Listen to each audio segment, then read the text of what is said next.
everyone, it's Mandy and I'm back with another process video for you. I'm sorry I haven't had any videos up over the last couple of weeks because we had some time away over the school holidays recently, and so I wasn't able to film any process videos while we were away. But I'm back today and I'm creating a layout for the Charms Creations creative team. So in case you haven't heard of Charms Creations, Charm is a fellow Aussie who has her own little business creating beautiful handmade embellishments. She uses felt and hessian and other materials just to create these gorgeous embellishments that are very textural.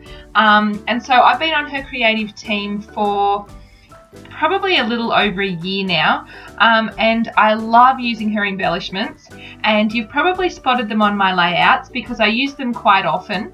And so I'm going to incorporate a Charms Creations embellishment onto my page today, and I will include a link below for you if you'd like to go and check out her shop. So don't fall off your chair in surprise, but I'm creating a mixed media layout. You might have seen recently that I did a class with Diane Reevely, who is the very talented lady behind the Dylusions products. And so I've been inspired to have a play with her paints and inks. And I'm very much an amateur when it comes to mixed media, but I've been having fun getting a bit messy, just playing in my art journal. And so I thought I would have a go at creating a mixed media background on this layout. So I'm using the Dylusions paints, and just so you know what colours I'm using, the light pink one is rose quartz. The yellow colour I created by mixing together the lemon zest and the peony blush, because I wanted to create sort of a mustard yellow colour, and I don't have a paint in that colour, so I just mixed those two together to create that. And now I'm using the vibrant turquoise, and I'm just mixing a little bit of white paint into it just to make it a little bit lighter, because it was just a little bit dark for what I wanted for my background. So you can see that I'm just dropping a little bit of each colour onto the page, and then just using an old gift card to swipe it down the page. And it's really easy. If I can do it, you can do it too. And so I'll just mention that I'm using Dazzle Marshmallow cardstock. And so it's the first time that I've used it, obviously because I don't do a lot of mixed media, but I really like it. I like the colour of it. It's almost like a creamy white, and it's also really thick. It took the paint really well, and I didn't need to add gesso before I started, and it didn't really warp much either. So I was really happy with that. So if you're looking for a good cardstock to use for your mixed media layouts, the Dazzle Marshmallow cardstock works really well in my opinion. So now I'm doing some stenciling over the top of those paint stripes, and I'm just using a spotty stencil. I think it might be a Prima one. I've had it for a while, so I'm not positive, but I'm pretty sure that there's lots of spotty stencils out there if you are looking for one. And so I'm just adding a darker shade of the pink and a darker shade of the turquoise through the stencil for a sort of tone-on-tone look. So I used the peony blush over the top of the rose quartz, and because I had lightened the vibrant turquoise with white, I'm just using that same turquoise colour over the top, and that just gives that tone-on-tone look. And now I'm adding some texture paste through another stencil, and that one is a Kaisercraft one. And this just adds some more detail and texture and interest to the background. And I really like how that looks, and it was really easy. So if you don't usually do mixed media like me, and you want to give it a try, maybe give this technique a go.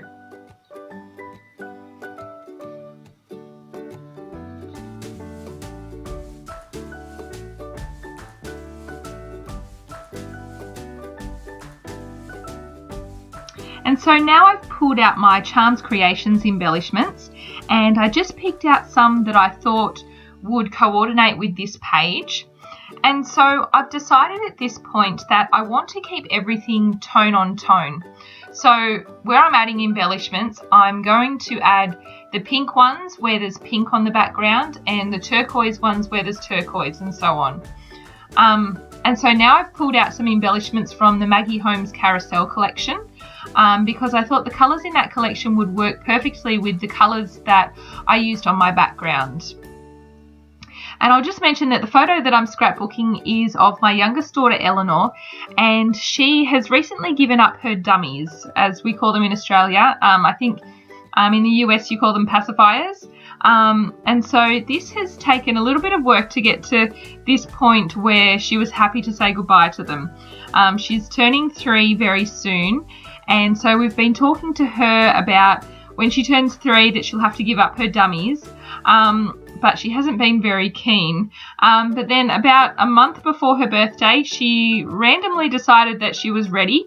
And so we took her to the shops so that she could choose something special to replace her dummy at bedtime, because she only really had them for bedtime. And so she chose this Paw Patrol soft toy, which she was really happy with, and she was relatively okay with parting with her dummies. And so I took this photo on the first night that she went to bed without a dummy, and she did do really well. She probably only asked for it a few times over the following week, but she's transitioned really well, which I was sort of not expecting because she's quite strong-willed and I thought she might kick up a bit of a stink, but I think because she did it when she was ready, it went really smoothly. So that's why I chose the title Yay for this layout, because it was a bit of a celebration in our house for her becoming a big girl and not needing her dummies anymore. And so I'm going to tuck that floral die cut from the Carousel collection under the bottom right hand corner of the photo. And then I've tucked a bingo card die cut under the left hand side of the photo. And you saw there that I just added some foam tape underneath the photo just to lift it up and give it some extra dimension. And then I'm going to add that Charms Creations heart on the left hand side of the photo. And then I'm going to pop a black and white striped button on top.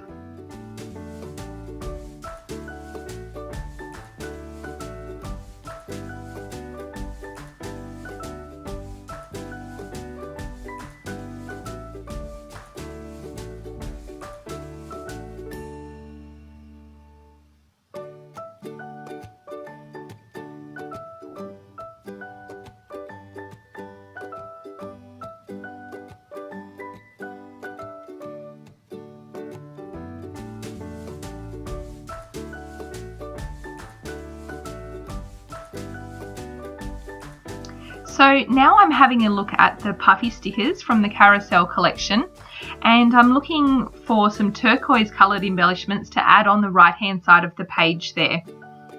And you can see that I'm just keeping everything tightly clustered together, running horizontally across the page.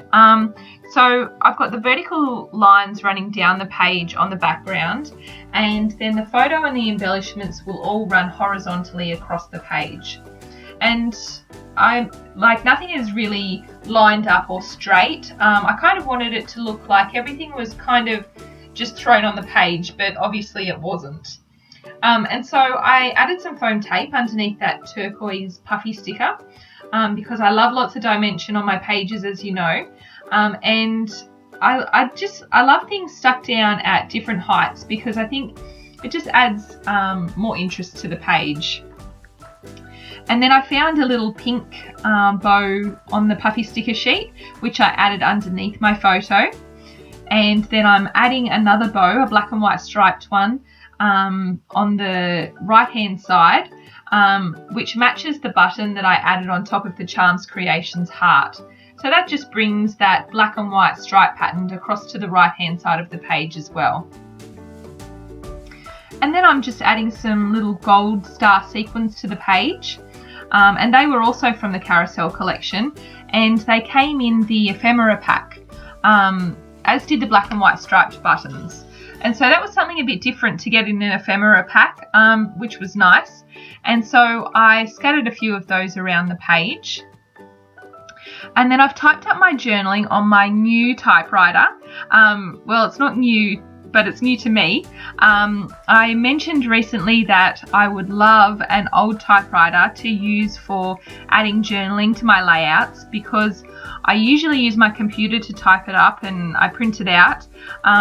But I've really been wanting an old typewriter, and my lovely father-in-law heard that I wanted one and went out of his way to find one for me, and he found this beautiful vintage one that I'm not only going to use for my journaling, but I'm also displaying it on a bookshelf that I store my albums on, and I love it, and I was so touched that he did that for me. So this was my first time playing with it, and I used it to type up my journaling, and then I cut the journaling up into strips to add to my layout, and I just stuck those strips down using some narrow double-sided tape. And then the last thing I'm doing is sticking down those sequins, and then I will be done. So thank you so much for joining me for this process video. I hope that you enjoyed it, and I will be back soon with another one. And I just wanted to mention before I go that my class with Big Picture classes went live just yesterday, and I'm so excited about this. So if you get a chance, please go and check it out. It's called Make Your Photos Pop, and it's all about focusing on the photos. And if you're not a member, you can get a 2-week free trial. So thanks again for joining me today. I've got some close-ups here at the end for you, and I'll see you soon.